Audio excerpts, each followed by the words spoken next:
Hi friends, ఇవేళ capsicum curry చేసేస్తున్నాను. Capsicum చిన్నగా cut చేసేసి ఆయిల్ వేసి బాగా వేయించుకుందామండి.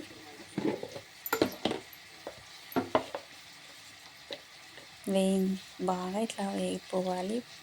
తర్వాత పసుపు వేసి కాస్తంత ఉప్పు తగినంత వేసేద్దాం.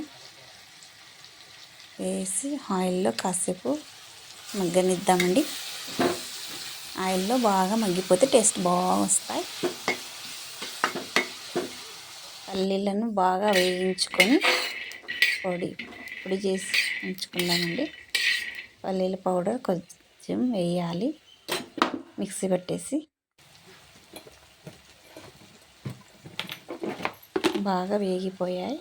కారం కొద్దిగా వేద్దాం. క్యాప్సికమ్ కారం ఉండదు కాబట్టి కారం వేసేస్తా.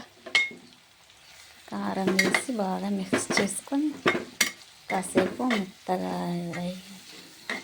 అవ్వాలి. తర్వాత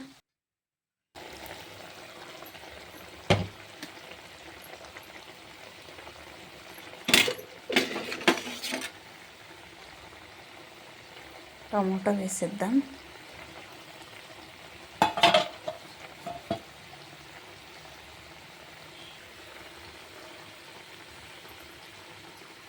వేసి క్యాప్సికమ్ కర్రీ